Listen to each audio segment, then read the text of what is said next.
Jornal. Câmara dos Deputados. Municípios poderão definir sobre ocupações em beiras de rios. Projeto cria política de busca ativa de alunos para conter evasão escolar. Congresso vai analisar vetos do governo ao programa Auxílio Brasil. Boa noite. O Congresso terá que analisar 2 vetos do governo à lei que criou o Auxílio Brasil, programa que substituiu o Bolsa Família. A repórter Silvia Munhato explica quais pontos o governo rejeitou. Um deles eliminou o artigo que determinava o atendimento de todas as famílias elegíveis para o programa e outro rejeitou a fixação de limites para as taxas de pobreza no país. O governo justificou o veto à obrigatoriedade de atendimento, explicando que outro trecho da lei diz que o executivo tem a prerrogativa de compatibilizar a quantidade de benefícios com as dotações orçamentárias disponíveis. Em relação às metas de pobreza, a mensagem de veto afirma que elas poderiam acarretar aumento do gasto público e que isso não foi estimado previamente, como exige a Lei de Responsabilidade Fiscal. O artigo aprovado pelo Congresso dizia que as metas deveriam ser definidas com observância da política fiscal e a consequência para o descumprimento seria o encaminhamento ao Congresso de uma justificativa sobre a situação. O relator do texto na Câmara, deputado Marcelo Aro, do PP de Minas Gerais, considerou os vetos um retrocesso e diz que vai trabalhar para que sejam derrubados. O presidente Bolsonaro decidiu permitir, deixar que continuem as filas para ingressar no programa social. Isso é muito ruim, porque quando a gente tira essa possibilidade da fila, e foi uma decisão da Câmara dos Deputados, são os deputados falando, e os deputados que estão próximos da população falando que não faz mais sentido uma pessoa estar elegível para receber o auxílio e não receber. Quando eu falo que a pessoa está elegível, é que eu falo que a pessoa está em condição de vulnerabilidade, a pessoa está passando fome. O Auxílio Brasil será pago para as famílias com renda mensal por pessoa de até R$ 210. Famílias que ganham entre R$ 105 e R$ 210 por pessoa, consideradas em situação de pobreza, só terão benefícios se tiverem gestantes ou estudantes de até 21 anos em sua composição. E é preciso estar inscrito no Cadastro Único de Programas Sociais do Governo Federal. O auxílio tem valor variável, conforme 3 benefícios básicos e outros 6 complementares, que serão concedidos de acordo com a situação de cada família. A manutenção da condição de família beneficiária dependerá do cumprimento de condicionalidades relativas à realização de pré-natal, do calendário nacional de vacinação e acompanhamento do estado nutricional e de frequência escolar mínima. Um decreto editado junto com a sanção da Lei do Auxílio Brasil garante o valor de R$ 400 para o benefício de cada família até o final de 2022. Em um primeiro momento, apenas as famílias que já recebiam o Bolsa Família foram incluídas. Da Rádio Câmara de Brasília, Silvia Munhato. Política. Ivan Valente, do PSOL de São Paulo, solicita que Arthur Lira encerre o grupo de trabalho que estuda elaborar um novo código de mineração e instaure uma comissão especial para discutir o assunto. Ivan Valente é contrário a um dos trechos do atual projeto, que define a atividade mineradora como essencial à vida humana, ignorando seus impactos ao meio ambiente. Marcel Van Hatten, do Novo do Rio Grande do Sul, critica o ex-presidente Lula por dizer que o principal objetivo de seus opositores, quando lhe impediram de participar das eleições de 2018, era desmontar a Petrobras. Marcel Van Hatten declara que o governo do PT foi responsável por quase destruir a estatal, com uma gestão corrupta em vários níveis. Jorielson, do PL do Amapá, registra 1 ano da morte do advogado Nilson Montoril Júnior. O deputado exalta a vida profissional e familiar de Nilson e se solidariza com os amigos e parentes. Jorielson também parabeniza o ministro da Justiça, Anderson Torres, por ser o primeiro policial federal a assumir a gestão da pasta. O parlamentar considera que essa colocação demonstra a qualidade profissional dos agentes da Polícia Federal. Reginaldo Lopes, do PT de Minas Gerais, repudia a declaração do apresentador Carlos Massa, o Ratinho, que durante um programa radiofônico sugeriu eliminar a deputada Natália Bonavides, do PT, com uma metralhadora. Segundo ele, é inaceitável que um comunicador use uma concessão pública de rádio para ameaçar alguém por conta de uma opinião política, democrática e livre. Na opinião de Reginaldo Lopes, o poder legislativo não pode pactuar com posturas autoritárias, fascistas, machistas e sexistas. O congressista presta solidariedade a Natália Bonavides. Giovanni Cherini, do PL do Rio Grande do Sul, se autoproclama um amante da liberdade.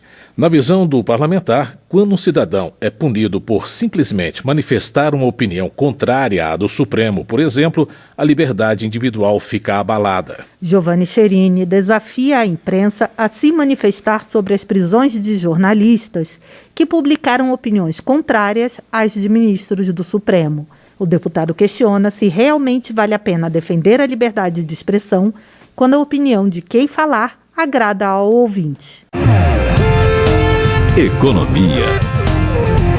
Eli Borges, do Solidariedade do Tocantins, manifesta posição contrária à liberação dos jogos de azar no Brasil. O deputado argumenta que os custos sociais para se manter essa prática são terríveis, como o aumento do estupro, do furto, de crimes violentos, de endividamentos e suicídios. Eli Borges reforça que a legalização dos jogos de azar, a exemplo do comércio de tabaco, não impedirá os jogos ilegais, já que os mecanismos nacionais de controle são ineficientes. O parlamentar acredita que há outras maneiras de se gerar receita, emprego e renda, sem pôr em risco o equilíbrio familiar. Cultura. Daniel Almeida, do PCdoB da Bahia, se sente honrado em ter enviado emendas parlamentares suas para o desenvolvimento da pesquisa que levou o IPHAN, o Instituto do Patrimônio Histórico e Artístico Nacional, a declarar o forró como patrimônio imaterial brasileiro. Daniel Almeida aguarda que a Unesco reconheça a expressão artística nordestina como patrimônio cultural da humanidade. Ele também cumprimenta os organizadores do 4º Encontro Nacional de Forrozeiros e do 3º Fórum Nacional de Forró de Raiz. Lídice da Mata, do PSB, comemora o sucesso da 12ª edição do Festival Internacional do Chocolate e Cacau em Ilhéus, na Bahia. A deputada conta que o evento já faz parte do calendário turístico do estado. A parlamentar ressalta, inclusive, que o chocolate de uma das fábricas baianas foi premiado em 3º lugar como o melhor do mundo. De acordo com Lídice da Mata, o mês de dezembro apresentou o pior desempenho do comércio dos últimos 20 anos. A deputada culpa o governo federal pelo desemprego e pela pobreza que se alastraram no país. Educação. Projeto em tramitação na Câmara cria uma política de busca ativa de alunos para conter a crescente evasão escolar. O repórter José Carlos Oliveira fala mais sobre a proposta. Em 2019, mais de 620 mil alunos abandonaram a escola, sendo 290 mil no ensino fundamental e 330 mil no ensino médio. A situação piorou diante da pandemia de Covid-19 e os dados do IBGE projetam 780 mil crianças de 4 a 5 anos de idade não atendidas na pré-escola, mais de 1 milhão de crianças de 6 a 14 anos fora do ensino fundamental e mais de 1 milhão de jovens de 15 a 17 anos ausentes do ensino médio.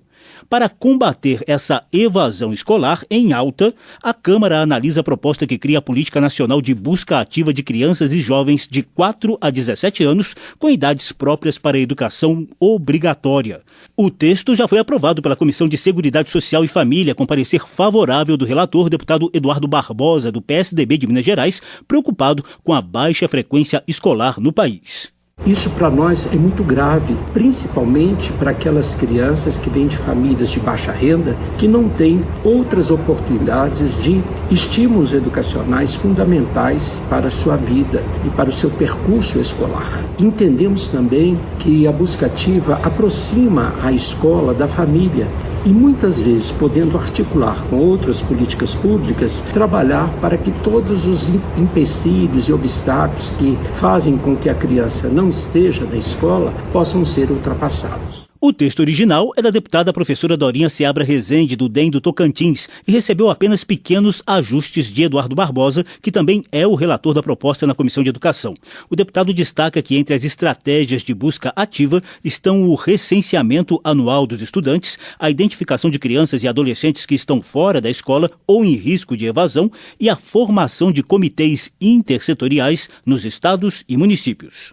Prevê uma criação de um comitê em cada município com a participação das políticas setoriais, saúde, assistência social, que juntos vão definir a forma de como promover esta busca ativa. Também há uma previsão de um curso de capacitação e a definição de metodologias e estratégias para fazer a busca ativa. No entanto, a proposta não tem apoio unânime. O deputado Márcio Labre, do PSL do Rio de Janeiro, avalia que os municípios já dispõem de instrumentos suficientes para conter a evasão escolar. Eu votei contra, primeiro porque acredito que exista um conflito de competências. Já temos no Poder Executivo, através do Conselho Tutelar, toda a legislação e as ferramentas já existentes para o combate à evasão escolar. Portanto, eu entendo que trata-se de uma lei redundante.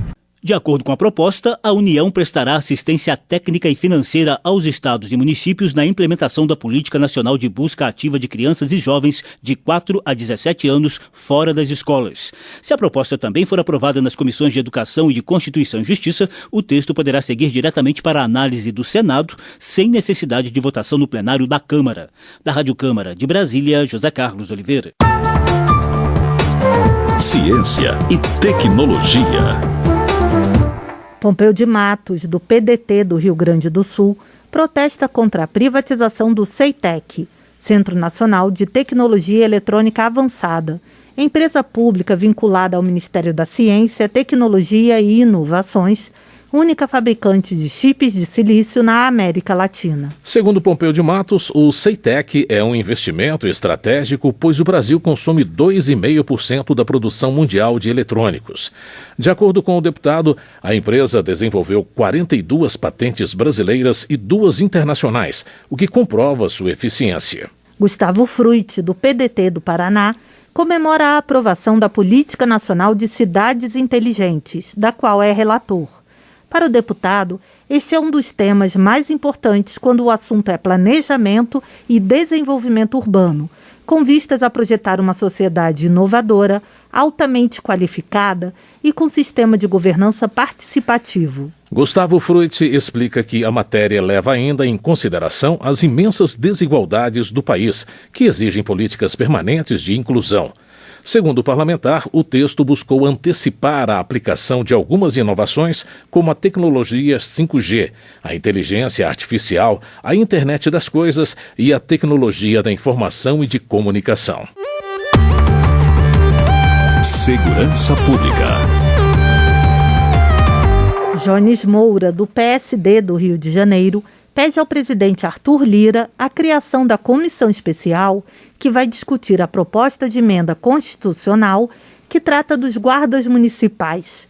O parlamentar esclarece que o texto busca criar segurança jurídica quanto às atividades exercidas pelos agentes, bem como sobre a aposentadoria deles. Para Jones Moura, a PEC deixará os tribunais e os cidadãos informados sobre o papel e a atuação dos guardas municipais. Segundo o parlamentar, o agente às vezes precisa empregar sua arma de fogo, suas algemas e fazer uso progressivo da força, razão pela qual é preciso regulamentar as atividades das corporações. Érica Cocai, do PT do Distrito Federal, destaca as ações de busca e apreensão da Operação Maré Alta do Ministério Público do Distrito Federal e Territórios, que apura suposto esquema ilegal na locação de imóveis pela Secretaria de Administração Penitenciária do DF. Érica Cocai lembra que recentemente denunciou irregularidades no processo de licitação para a mudança da sede da Secretaria de Administração Penitenciária do Distrito Federal. A deputada acusa o governo de deixar o antigo prédio da secretaria, cujo aluguel era de R$70 mil, para alugar outro que custa R$225 mil. Desenvolvimento Regional. Osíris Damaso, do PSC, solicita à Justiça que julgue, em definitivo, a cassação do governador afastado do Tocantins, Mauro Carlesse. De acordo com o deputado, além de já ter elementos suficientes para o julgamento, a insegurança sobre a continuidade da gestão causa instabilidade na economia do Estado. Osíris Damaso também reivindica ao ministro da Infraestrutura, Tarcísio de Freitas, que durante sua viagem a Tocantins, prevista para janeiro, visite o município de Paraíso do Tocantins. Segundo o deputado, a incompetência do DENIT destruiu a BR-153 no trecho que atravessa a cidade. Afonso Rando, PP Gaúcho, destaca a importância da cadeia produtiva da erva mate para a economia dos estados da região sul e de Mato Grosso e Mato Grosso do Sul. Segundo o deputado, são 180 mil produtores e agricultores familiares que têm como principal atividade a produção da erva. Afonso Ram também destaca que a cadeia produtiva da erva mate gera aproximadamente 700 mil empregos distribuídos em cerca de 600 empresas e indústrias. Ele celebra a aprovação na Comissão de Agricultura de projeto que garante o suporte da Embrapa à política nacional da erva mate. Saúde. Wellington Prado, do PROS, informa que uma das prioridades de seu mandato é garantir recursos para a conclusão de, pelo menos, o primeiro piso do novo pronto-socorro do Hospital de Clínicas da Universidade Federal de Uberlândia, em Minas Gerais. Wellington Prado conta que já conseguiu destinar 10 milhões de reais em recursos via orçamento federal para o andamento das obras. O deputado também ressalta que destinou mais de 80 milhões de reais para que o Hospital do Câncer de Uberlândia pudesse adquirir medicamentos e equipar o Centro de Transplante de Medula Óssea. Silvia Cristina, do PDT, afirma que, apesar das dificuldades enfrentadas ao longo de mais um ano de pandemia, é necessário valorizar as conquistas obtidas pelo parlamento. Ela celebra o avanço das políticas de combate ao câncer, especialmente em Rondônia. Silvia Cristina destaca a inauguração do primeiro Centro de Prevenção e Diagnóstico de Câncer de Rondônia.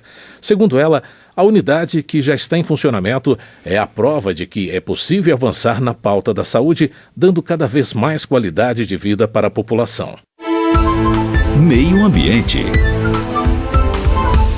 Os municípios poderão definir sobre a ocupação nas beiras de rios. O projeto que trata do assunto foi sancionado e o repórter Silvério Rios destaca os principais pontos. A Presidência da República sancionou o projeto de lei que dá aos municípios o poder de definir a área mínima de ocupação em faixa de beira de rios e cursos d'água em processo de regularização de ocupações em áreas urbanas. De acordo com o Código Florestal, uma lei nacional ainda em vigor, a faixa de área de proteção permanente às margens de rios, que não pode ser ocupada nem regularizada, varia de no mínimo 30 e no máximo 500 metros, de acordo com a largura do curso de água. Quando da aprovação do projeto na Câmara, o relator da matéria, deputado Darcy Matos, do PSD de Santa Catarina, criticou a decisão do STJ que determinou a aplicação do Código Florestal em áreas urbanas consolidadas. A decisão tomada pelo STJ exigindo a aplicação do Código Florestal na área urbana do Brasil é um absurdo. Parou o Brasil, engessou o Brasil. Você imagina aplicar o Código Florestal, que vale para a Amazônia, na área urbana de São Paulo, do Rio de Janeiro, né, de Recife, enfim. Então, essa decisão dá a entender que vale para áreas consolidadas. E nós teríamos que derrubar prédios. Para o deputado Rodrigo Agostinho, do PSB de São Paulo, seria necessário manter a proteção nas áreas não ocupadas de margens de rios, como determina o Código Florestal. Segundo o parlamentar, essa faixa de proteção é fundamental para a preservação do meio ambiente. Todas as cidades nasceram na margem de um rio, de uma nascente, de uma lagoa, de um córrego, porque as pessoas precisam de água. Isso é fato. Agora, tem situações de áreas de mananciais, tem situações de áreas de risco que não deveriam ser passíveis de regularização. Nós deveríamos encontrar soluções. Nós precisamos de política habitacional que possa remover essas pessoas. Nós precisamos garantir a permeabilidade do solo. Nós precisamos garantir que as áreas produtoras de água sejam respeitadas. A sanção do projeto que dá aos municípios o poder de decisão para definir a área mínima de ocupação em faixa de beira de rios e cursos d'água nas áreas urbanas do Brasil foi publicada no Diário Oficial da União. Da Rádio Câmara de Brasília, Silvério Rios. Termina aqui o Jornal Câmara dos Deputados, com trabalhos técnicos de Delcy Santos e apresentação de Mônica Tati e José Carlos Andrade. A você um feliz 2022 e uma boa noite. A Voz do Brasil retorna na segunda-feira. Um feliz 2022. Você ouviu A Voz do Brasil. Boa noite.